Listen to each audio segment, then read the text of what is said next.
Mirror started during the lockdown when me and Chris were, well actually, maybe to put a bit more flesh in the bones of it. Mirrors started back in lockdown when me and Craig would meet up at each other's houses and drink well into the night and listen to music. At the time, Glasgow was in like stricter lockdown restrictions than any other part of Scotland.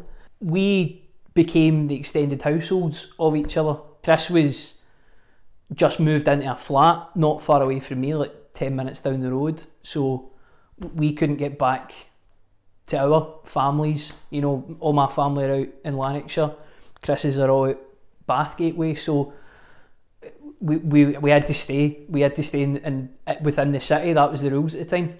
Like once, twice a week, maybe a little bit more, Chris would come up to mine, or I would go over to his, and we would listen to music and have drinks.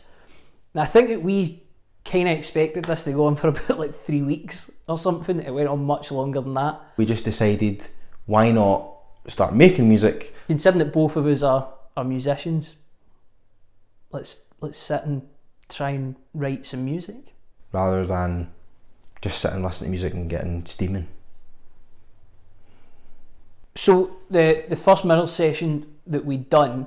The very first Mirror session was completely alien in comparison to what the Mirror sessions are now. I hadn't produced anything in anything of decent quality. I hadn't produced in maybe about a year. We spent the first one up in Craig's flat, which was a lot of fun. We were kind of familiar with that space, having spent all that time drinking there. Chris had said that he was in like the worst writer's block which he'd been in ages. We wrote 3 tunes in that first session. Those 3 tunes have never seen the light of day, and they probably won't, because I think we've lost all the tracks for them.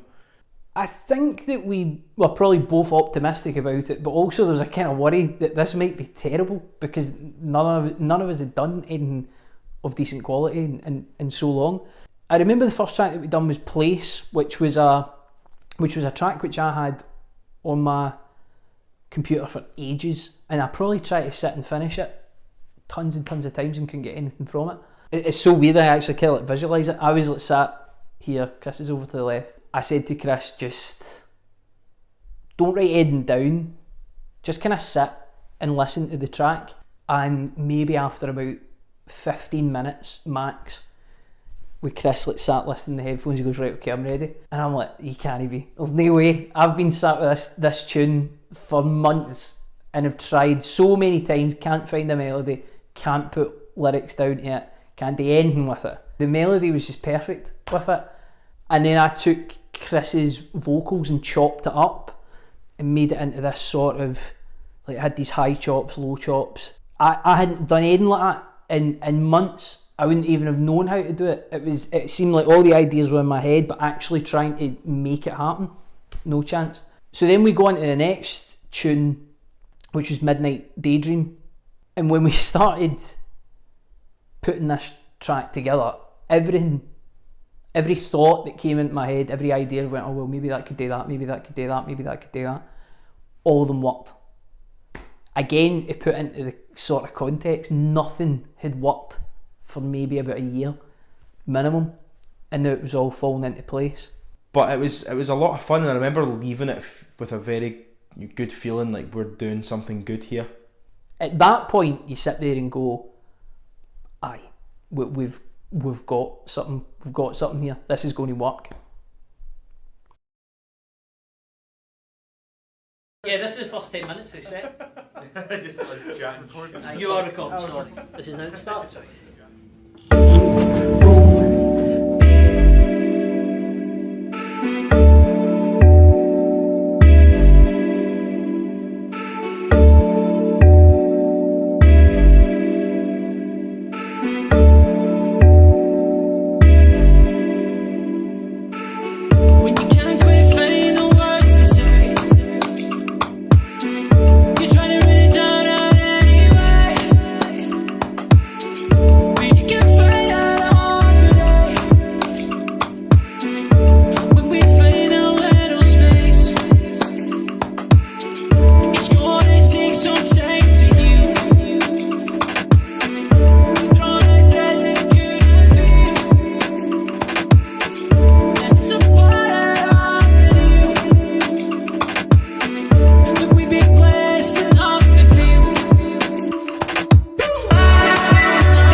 So, with the exception of the other 3 tracks that we wrote on our first Mirror session together. So after we've done the first 2 tracks, we start maybe thinking more about like the kind of music that we were working on. I mean, again, to put it in context, we weren't really thinking at that point, oh, this is going to be a band which we're going to start. It was just making tunes. Lookout, which happened maybe a year later, was the first track where both of us pretty much at the same time went, yeah, that's the one, that's the first one that people are going to get to hear. So I thought, why don't we make your industry standard radio summer pop hit? Like, let's try and do that. That was a great feeling, because although we'd wrote these tunes before that we were proud of and we liked at the time, this was something completely different. Like, we felt like we were really onto something that could be successful. So I knew it was going to be driven by the beat. That was the first thing. Had to be driven by the beat before anything else, before we even started thinking about what the instrumentation was going to be. And I wanted it to be world music in some sense. I wanted it not to just be conventional pop stuff. I wanted it to take inspiration from world music, but still keeping it close to that industry standard idea. And the 2 main genres at that time of world music, which is now broken into industry standard kind of radio hits, is reggaeton and dancehall. For that to then be a song about, you know, how I was feeling at the time of writing some of those lyrics was really pretty special. So we tried it with a reggaeton beat and it just didn't quite work, and then we move on to doing it with the kind of dancehall beat, and it just worked. If you pay attention to the lyrics in the track, it is not necessarily the happiest of lyrics to begin with anyway. You know, it's essentially about feeling down on yourself, you know, looking for love basically, which is kind of how I was feeling at the time. When you've got dancehall music being sang by 2 white guys from Glasgow, we had to make sure that we weren't, you know, like culture vulture in it, you know what I mean? Like, we had to make sure that that's the foundations of it. Now we need to make it more closer to us, and that was about adding in the bass sounds, adding in the guitars. That's how it had to sound, for it not to sound as if it were just kind of like nicking from a genre that we have absolutely no right making music from. It does resolve into something, you know, a bit happier at the end, but it was really cool to have something that I felt was so relatable at the time then become, in our eyes, successful as something that we want to become, you know, a song that people get to hear. And then for that to then go on to actually be the first song we put out and be the title track in our EP, it's really cool, and it's also just an absolute belter of a tune. I never ever thought that I would hear a dancehall inspired song with a thick Scottish accent screaming the verses over the top of it, but hey ho, that's what happened.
Who Is She is actually a very special song to me. Who Is She is the last track which we have made in this series of the 4 tracks. All the other 3 were done previously in like the kind of very, very early sessions. So this is maybe as close to the kind of music or the kind of space that we are creatively right now. It's pure fun, like from start to finish. It's 80s synth fun with a really catchy chorus. The lyrics from that are ones I actually stole from myself. So that's a method that I've used for some time now, and I actually the first time I heard anyone using that sort of method of songwriting was an interview years ago that Kelly Jones from Stereophonics did, where he was talking about how he would tape record his song ideas and then essentially forget about them and then come back to them and go, oh yeah, that's good, I'm going to use that, blah blah blah. So I've pretty much done that during the first couple of months of me and my partner being together. Some of the lyrics I actually quite liked. So when I was looking back on the notes on my phone, I found it and I thought, oh yeah, this could be really cool. And then that's when we got the who is she? Is she who she's meant to be? And it was a really profound lyric in my head because it was just a really interesting way of thinking about, you know, am I with the right person? So at that time, again, like we done when we made Midnight Daydream, I'm almost certain that Chris had came to me with a Muna track, and we tried to make something in that vein. And then I think I went a little bit off the cuff with it and just thought, do you know what, let's just make that really 80s sound that isn't actually like 80s sound. We wanted to make it a little bit exploitative of that 80s culture, but also try and take a bit of care with it, which is why the vocals are so different. It's by far, I think, the best track off of the EP. It's not my favourite one, but it's the best. I think that the way that we'd done it, I think that the way that we'd treated it in recording it is just about as good as that we can get. With all the tracks that Chris puts down the chorus for first, I'm trying to figure out what he's saying and not directly asking what's that about, because I think that's too simplistic. I need to hear that lyric and interpret it, and I just felt like it had all of this, it's got a really hopeful feel to it, and that almost like child like idea of being in love, like overly romantic and overly simplified romance. And I really like that because the song, the actual song itself, the production, is supposed to be a little bit fun, and the lyrics are hopefully match the kind of joy that the track itself is trying to portray. So it's a very personal song to me, and it's also a favourite purely for the fact that it's just fun.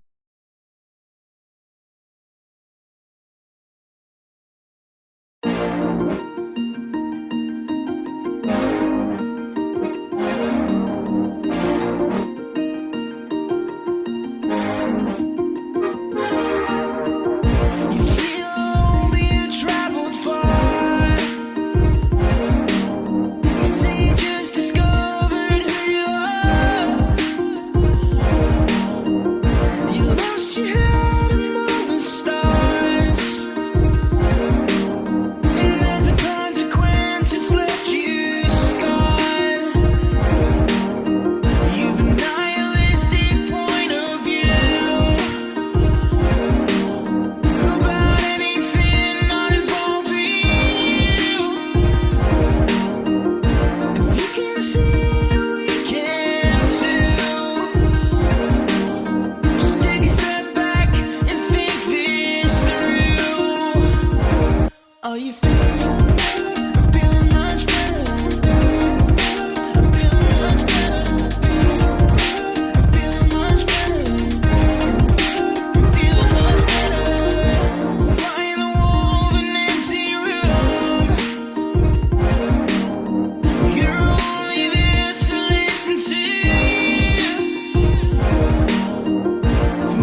in my pan.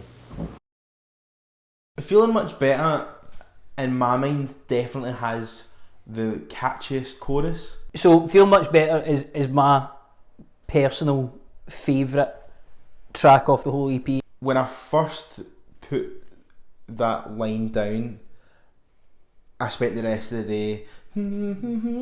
The production doesn't really make that much sense, and I think that gives it all the character.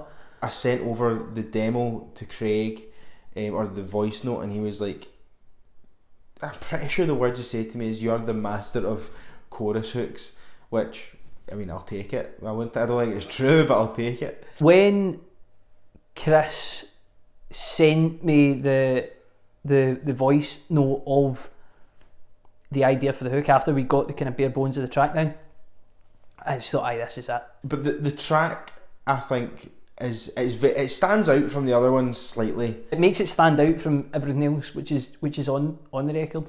And I think that mostly comes down to the drums. It needs to be a track which is a little bit wild, it's a little bit all over the place, but it's got that catchy element to it, so it doesn't put off too many people. It's the first of our tunes that I wrote the lyrics for solely, and then also sing. I'm the only one singing on the track. It is something that's completely different. I don't know if we'll ever go and visit that sound again. There is a few things, I guess, that make it stand out from the rest, but it's just a really strong track, and I think the performance on the track is definitely one of the better performances, because I find it a difficult song to sing, so I'm very proud of how the track turned out and how people seem to be enjoying it as well.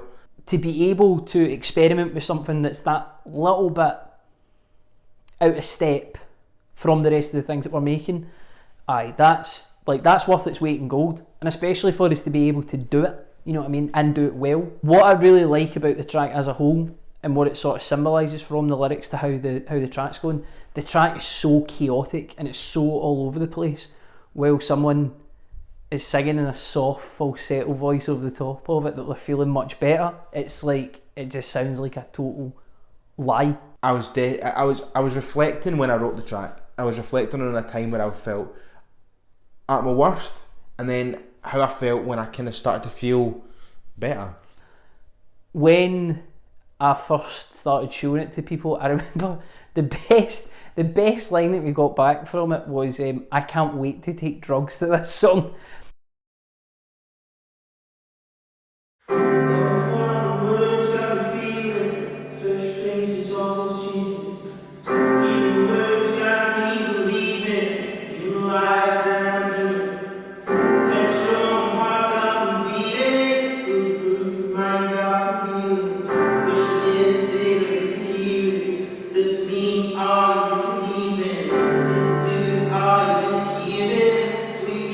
Just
Not Living Without You is one of those tracks that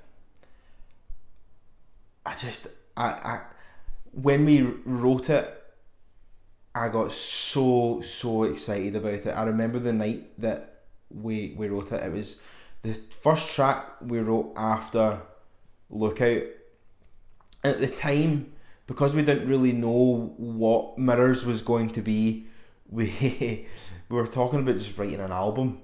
I'm sure, just writing an album and we'll just put it out and we'll see what happens. And I said, we were on a call on Zoom or on Discord or something, talking about Lookout and putting the final touches on it. And I said to Craig, I was like, do you know how we're doing this album? Should we finish it on a funk song? Because I mean, we both like funk music. I grew up listening to funk music. Like, it'll be fun to finish the album on a funk song. Craig was like, aye, give me 10 minutes, and then put me on mute for like an hour. And came back with like the track sitting there. Aye, not Living Without You. Not Living Without You's got to be like the biggest pain in the arse that we've ever made. Obviously, we wanted it to sound. First thing I thought from the production point of view is it can't sound like we can't pick up guitars, we can't pick up saxophones, we can't pick up trumpets and stuff like that and get behind a drum kit and just make it sound like a funk tune from the 70s. So we went in and started taking off samples and chopping it up and you know, and getting like really 70s sounding basses and old sounding drum kits and just kind of like playing about with it. I don't know what I was. I don't know if it was maybe like overconfidence at the time that now I was actually being able to make music again. But when Chris had said to me like, let's make a funk tune, and I'm just like, yeah, aye, absolutely. To then go off an hour later and then come back and have something there that's actually like ready to be presented. There was no thought in my mind, oh no, there's no way that we can do this. I remember looking at the stems on the screen, on my computer screen, and honestly, like, see if you could just see the amount of chops in it, the different effects which are going up and down. I mean, it's by far the biggest tune that we've got, both in terms of its actual sound and actual in terms of like raw data. It's huge. I have no idea how we done it. Like, recording it became such a massive problem because the song was so big, so loud, so expansive that now we had to figure out how do we add that vocal style that we like with the auto-tune, with the reverb, this vocal style which is very much became our thing. How the hell did we manage to get, like, how did we slip that in around all of this? Definitely the track which has taken the longest to perfect. It's had the most retakes, it's had the most drafts, it's had the most demos, probably had the most masters as well. And I think that the one that we've got on the record is definitely the best one that we could do at the time. But I still think it sounds absolutely amazing. Did it really capture the 70s funk? You know, it sounds as if it was picked out of that period of time. Like, no. But is it a funk track that sounds alright? Aye, absolutely. What should we expect from Mirrors in the near future? We're trying to create something more than just a band. We're trying to do more things under this logo, if you want to put it that way, under this name, under this brand. Next year we're going to hit out with not only new music, but music that is definitely the only way you could describe it is mirrors. Now what we want to do is we want to refine it. We want to actually say, okay, if we're taking this serious now and other people are taking this seriously, then we need to put our actual stamp on it. We're going to be rounding out our sound and really showing off what we're about. The demos that we've got there for the next record it's unbelievable. We're already working hard, but we're going to be working harder. I can't wait. I can't wait until it's out. Always driving forward, always pushing on to the next thing. Now that's mirrors.